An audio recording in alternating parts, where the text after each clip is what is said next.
You're listening to episode number 94 of the Transform Your Life from the Inside Out podcast. In this episode, I'm going to share a metaphor with you and a way to look at your life and to observe the outcomes that you're getting. So the title this week is How Are You Managing Your Mind? Stay tuned. Hi, I'm Jim Fortin, and you're about to start transforming your life from the inside out with this podcast. I'm widely considered the leader in subconscious transformation, and I've coached super achievers all around the world for over 25 years. Here, you're going to find no rah-rah motivation and no hype, because this podcast is a combination of brain science, transformational psychology, and ancient wisdom all rolled into one to take your life to levels you've never thought possible. If you're wanting a lot more in life, to feel better, to heal, to have peace of mind, to feel powerful and alive, and to bring more abundance and prosperity into your life, then this podcast is for you, because you're going to start learning how to master your mind and evolve your consciousness. And when you do that, anything you want then becomes possible for you. I'm glad you're here. Before I get started today, I do want to apologize because I know the last episode I told you that this episode was going to be about how to handle being in a sexless marriage. And to be candid with you, I really wanted to create that episode because it's not just about being in a sexless marriage, because there are many things that contribute to a sexless marriage that can be analogies and metaphors for other ways and beings in life, or ways of being in life. And many people are not getting what they want for the same thing that might be causing people to be in sexless marriages. Now, I'm not talking about sexual issues and things like that. We'll get into it on that episode. But the reason I decided to do this instead, just being 100% transparent, is I'm traveling. It's been a long day, and I really don't have the energy or want to devote the time right now, excuse me, to really lay out how I want to lay out that episode on how to be, how to handle being in a sexless marriage, because literally this is something that affects a lot of people, and I want to do that episode justice. So that'll be next Monday. All right. So this week, this will be short, but I want to give you a way, and I might have mentioned it in the podcast before, but I want to mention it again. Is I share this with my students all the time, the metaphor that I'm going to give you, and it resonates with people, and I know because they tell me, and I know that it also resonates with me. This is something that I learned from my brother-in-law, Don Javier, the shaman, and he was talking to some people a while back, and I was listening in, and he was talking about how we manage our lives. I mean, how we manage our thinking, and then how that affects our ways of obviously our ways of being, and then the things that we do and the outcomes that we get. And the metaphor that he used, and like I said, I might have used it here, but you know what? Here's the thing I know also, because I know it applies to me, and if it applies to me, it applies to you, is that many times we hear something and we're like, yeah, okay, yeah, I get it. And we really don't get it. And we think that we get it, but we don't. And then later we hear it again, and we hear it in a different way or at a different time, and we've got a different focus or different attention, and we hear it and we're like, boom, okay, that makes perfect sense. So the metaphor is this. Let me just share with you. And I say that because you might think, well, Jim, you've already said that. Yeah, I have, maybe. And how well did it serve you the first time you heard it? And the metaphor is this, is what if, for example, you were a factory, whatever phrase you want to use, you were a factory foreman or manager, and it was your job to manage every aspect of the factory. And when you look at the outcome and the production of the factory, guess what? That's always a reflection of management or foreman. I'm going to use the word foreman. So to whatever the degree that the foreman is skilled, that will determine the outcomes and the output at the factory.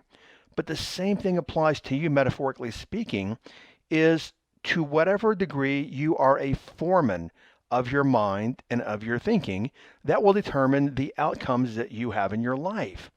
And it stands to reason, and you've heard me say before, just colloquially, we need to get off using the words good and bad, but I'm going to use it for this episode, is if you are a good foreman, well, then guess what? You're going to get good production. If you are a bad foreman, then guess what? You're going to get bad production. So if you look at your life, Do you have good production and good outcomes in your life, or do you have bad outcomes and bad production in your life? Because guess what? You are the foreman of your mind. Because see, plain and simple is your life. And when I thought about what to do today for the episode, I was looking through some just old notes I had on my phone listening to my brother-in-law, and I started a thought there I hadn't finished yet, is that your life, no matter how air quote how good or bad it is a reflection of how good of a manager you are, a foreman, with your thoughts. So the question I have, and it was on some notes on my phone, is how good and how careful are you with your thoughts? As you're listening to me say that, the first thing you're going to do is get into self-deception, and you're going to say things like, you know what, Jim, I'm a really well. I'll give you an example. People say I'm a really positive person, yet their bank account is empty, or they're in a job they hate, or a relationship that doesn't work for them. Well, guess what? It's also your thoughts. Even though you might be an air quote positive person, it's also your thoughts that you were being a foreman with that created that situation where you're at that job that you hate or you don't have enough money in the bank. So you might say, "Oh, I'm really, really good with my thoughts, Jim." Well, if that were true, then how come you're getting outcomes in life that you do not desire? I say that because a great deal, I'm looking in the mirror on this as well, and I have for many years, is that a great deal of what you think on a daily basis is counterproductive and negative. And if you don't believe me and you want to challenge me, just simply stop for a second and look at all the thoughts going through your mind for the past 2 hours. What things have been going through your mind? This traffic sucks. Why am I always late? My boss is a so and so and so and so. I wish my kids would behave. My mother's this, my father's that. I never have enough money. Why does my back hurt all the time? And you know what? When are they ever going to finish with this construction or this traffic in town? I think you get the point. And if you're like most people, you heard yourself in there somewhere. But what we do is we fool ourselves and we say, no, no, I'm a really positive person and I read all the books and I stay positive every day. But yet at a deeper level, we're running a lot of negativity and we're not aware. When I say running, thinking, meaning thinking, we're having a lot of negative thoughts and thinking, but we're not aware that we're doing it. And then what comes in for all of us is the law of attraction. I highly encourage you. Actually, I think it's my second most downloaded episode or third most downloaded episode. And by the way, I'm going to come back. I'm going to jump around here a little bit.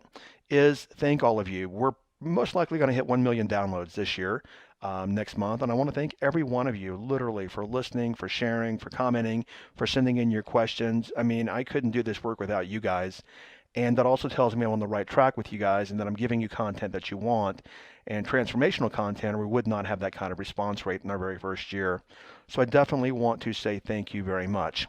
Now, you may want to go back and listen to, and I know I recorded it as episode number 9, but the way that iTunes, if you're listening on iTunes, it flips them upside down. So it's one of the earlier episodes, episode like 87 or something like that. But it's about how people use the law of attraction to repel. And when you look at your thinking, I look at, well, how good of a foreman are you? Because whatever you're thinking is what you're attracting. So the law of attraction, I remember reading this pretty comical, this lady on Facebook, and she just didn't understand. This was a long time ago. And she said that law of attraction stuff just doesn't work. She goes, I just don't have any money. That law of attraction stuff is a bunch of hogwash.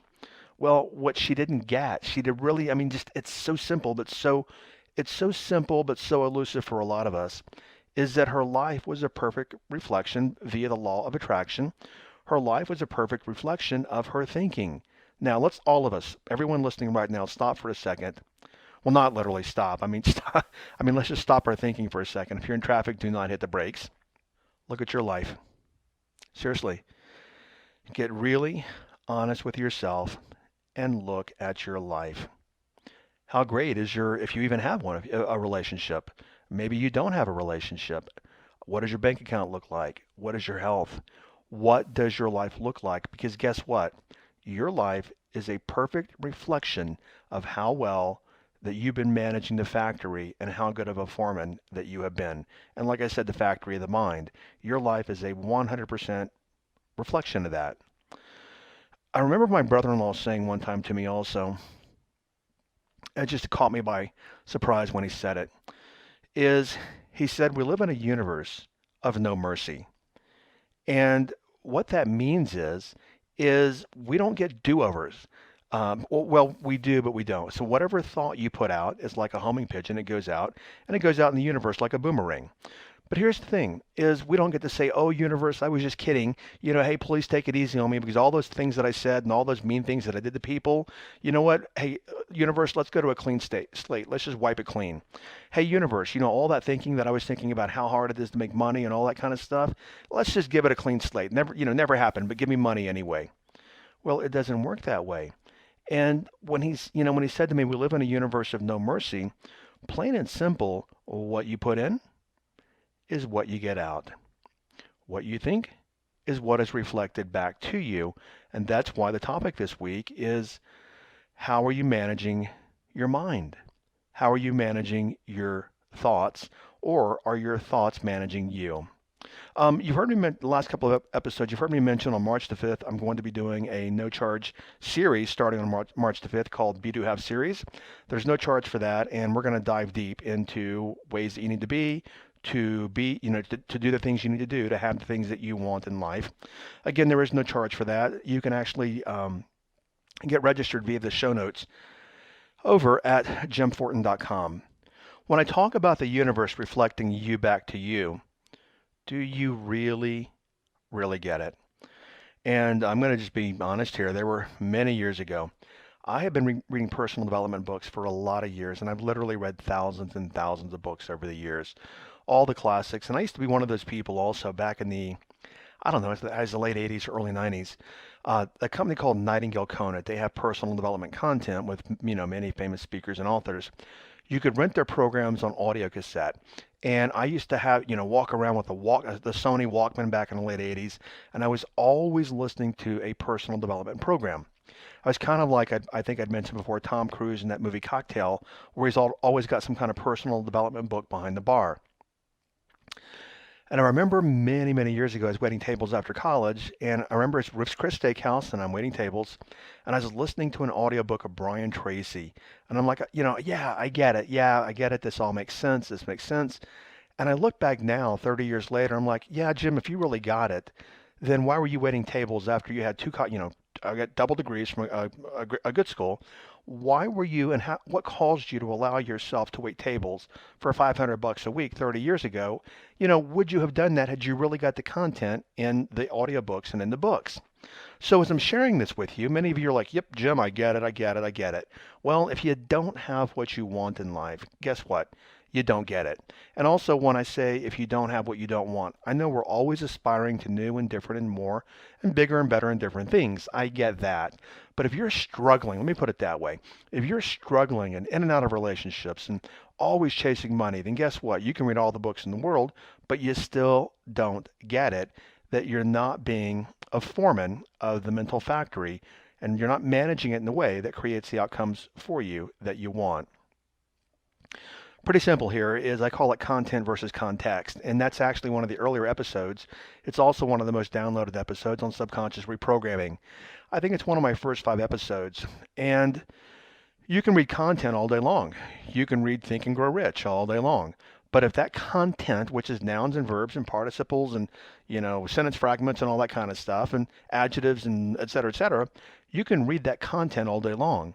But if you are not that in your context, which means your brain-based habits and your subconscious identity, it doesn't matter how much content you read. It's going to literally like bing, it's going to bounce off like throwing a penny at I don't know, into a stainless steel bowl or something. It's bing, it's going to bounce out. We have to be the context. That being said, to help you manage your thinking, go back to the earlier episodes and download the one or listen to the one on the power of your subconscious mind. So I want to share a truth with you also, then we'll wrap up here in just a couple of minutes. And this in the past has included me, and I did as well learn this from my brother-in-law. And when I say my brother-in-law, the shaman, what's so interesting is I'm here laughing at myself because I remember somebody, but I've worked with him by his side. I'm actually with him now. for 25 years. And the reason that I mention him, because even like Wayne Dyer, the famous author, one time said, Jim, I would go anywhere, anytime, any place to meet your brother-in-law. Just tell me when and where. Because the work that he was involved with is extremely, extremely well known around the world. But and so I'm a little reluctant to keep mentioning him, but the reality is this. If people like Wayne Dyer wanted to meet him, and he impacts millions of people per year when he's on the planet, why wouldn't I also share what I've learned from him with you? But I was laughing at, it was just kind of just popped in my mind, where this lady one time said, Jim, you have hero worship. You worship your brother-in-law. Well, no, it's not like that. I mean, it's if you've got a mentor that literally can transform your life and millions of lives, why would you not share that mentor with people? But here's something he said to me.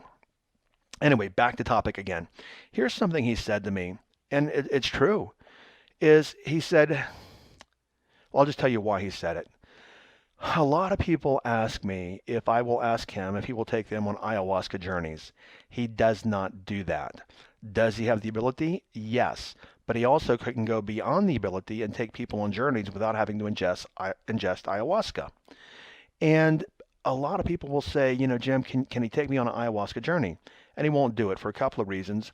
But one is this. He says people that do ayahuasca, what they're wanting is they're wanting the outcome. They're wanting the experience. They're wanting the epiphany, and they're wanting it now, like Amazon Prime. And he has the ability to take people to have those same epiphanies where they actually have it. It takes more work and more time on their part, but he has the epiphany. He has the ability to lead people to have similar experiences without ingesting the medicine, the ayahuasca. But my bigger point is that he said everybody wants easy and now. So okay, give me the ayahuasca. I pay you whatever amount of money. Boom, boom, boom. Guzzle, guzzle, guzzle. I drink it down. Whoa, life-changing experience. And I want to share something with you here also. People come from all over the world to him for healing. His waiting list is 1.5 years long, but people come they either come because they want to grow spiritually and they want to evolve, or they're looking for physical healing. I mean, I was with my sister today. She sent me a picture of somebody that just had brain surgery yesterday, and he assists people to heal energetically. But he was mentioning about, I'm just take it for what it's, just whatever. I'm just going to share this with you. Take it, leave it, entirely up to you. But he said that a lot of people that come to him have also they've done ayahuasca. But here's the thing, and I've never talked about this on the podcast, but when you do things like ayahuasca, you literally energetically leave your body. And he said the problem is a lot of people who lead journeys don't have the ability to fully integrate people back into their bodies again. It's like taking a glove off your hand. You can take the glove off, like you can travel energetically. You can take the glove off, but if you don't put it back on perfectly, it doesn't fit as well. And he said when people take people on ayahuasca journeys, many times they don't have the ability to help people integrate back in the body. And then that matriculates into people having nightmares and they're sick all the time. And they've got all these things happening to them that are counterproductive as a result of doing a journey with a person that's not qualified to take them on a journey. Anyway, food for thought. That's my PSA, off topic and everything else. But a lot of people that follow me I know are pretty progressive thinkers. All right. So here's the thing I want to share with you is that mastery in life, even with their thinking, mastery comes with attention and repetition. This is why you look at Olympic athletes. I mean, it's not like they go out and skate once or swim once or dive once or whatever. Like, oh, I'm a master now. No, it's the repetition and the attention that creates the mastery. And when it comes to you being a better foreman, there's no need to beat yourself up. There's no need to get on yourself. There's no need to say, oh, I'm a bad foreman. There's none of that. No. Simply recognize you've heard me say before is you are where your attention is. And if you're not getting the outcomes that you want, it's because you're not being the foreman to get those kind of outcomes. We simply move your attention with repetition. There's also an earlier episode, one of the first 5, also one of the top 5 downloaded episodes on habits, is that you want to habituate becoming a better foreman of your thinking. So remember what I just said. And even if you think that you get it, so here's another illusion. And by the way, I don't have any notes here and I'm jumping around a little. Is so many times we think, and I've been there. I know that. And as I said earlier, you really don't. the most powerful way to approach life and to approach this episode would be to say to yourself, okay, I hear everything you're saying, Jim. And you know what? A part of me is saying, well, I already know that. But you know what, Jim? Another part of me is going to say, maybe I'm going to act like I'm hearing all this for the first time, and I'm going to be like an open, I'm going to open my mind, and I'm going to absorb, and I'm going to examine my life to see how much of this I think that I know, but I actually do not know. What I've learned over the years is that most of us, and this is also brain-based, most of us don't learn because once we think we already know something, in that moment we stop learning. The most powerful way to learn and to grow and to evolve is to come empty, meaning I am an empty vessel. Let me fill it up with what you're sharing with me, and let me examine it in a new way, in a different way, from a different perspective. So, you might think, oh, well, Jim, I already know all this, and you're just talking about positive thinking, which I'm not. But look at your life. And if you have and you're getting the outcomes that you want, congratulations. Great job. You're being a pretty good foreman. But if you're struggling in life and you're not getting the outcomes that you want, guess what? You might want to fire the old foreman and hire a new and better skilled foreman. Your takeaway this week, your transformational takeaway, is you're the foreman of your mind, and your life is a reflection of how good or how poor of a foreman that you are. Okay, remember, March the 5th, mark your calendar, go over to jimfortin.com, show notes on this episode, get registered for the Be Do Have series. Right now, I know that we already have several thousand people registered, so make sure that you get registered for that, and I promise to bring to you, as you'll discover for yourself, a great experience in that training. Again, it's no charge. Okay, the next episode is going to be something that, interestingly, I don't know why, I've never talked about on the podcast. I learned this in shamanism, and it's not new to shamanism, but I want to talk to you about the power of your morning ritual. And I want to share with you what my morning ritual is, and I want to share with you how I create what I create by actually using my morning ritual to plant my intent and to set my intent for my day. Okay, thanks for listening, and do what you can to make it a great day today. All right, bye-bye. Thank you for listening to this entire podcast. If you're the kind of person who likes to help others, then share this with your friends and family. If you found value, they will too. So please share via your social media channels. Also, if you have questions, I'm here to assist. You can email me questions to support@jimfortin.com, and I may even use your question for a future podcast episode. Also, if you want transformational content like this daily, connect with me on Instagram. My Instagram name is I am Jim Fortin. Finally, I do have a personal request. I believe that we're all here to help others and to grow and evolve ourselves. Together, you and I, let's help more people. If you would please leave a review on iTunes, and a good one, by the way. I'd be grateful, and through your assistance together, we can transform more lives. Thanks for listening.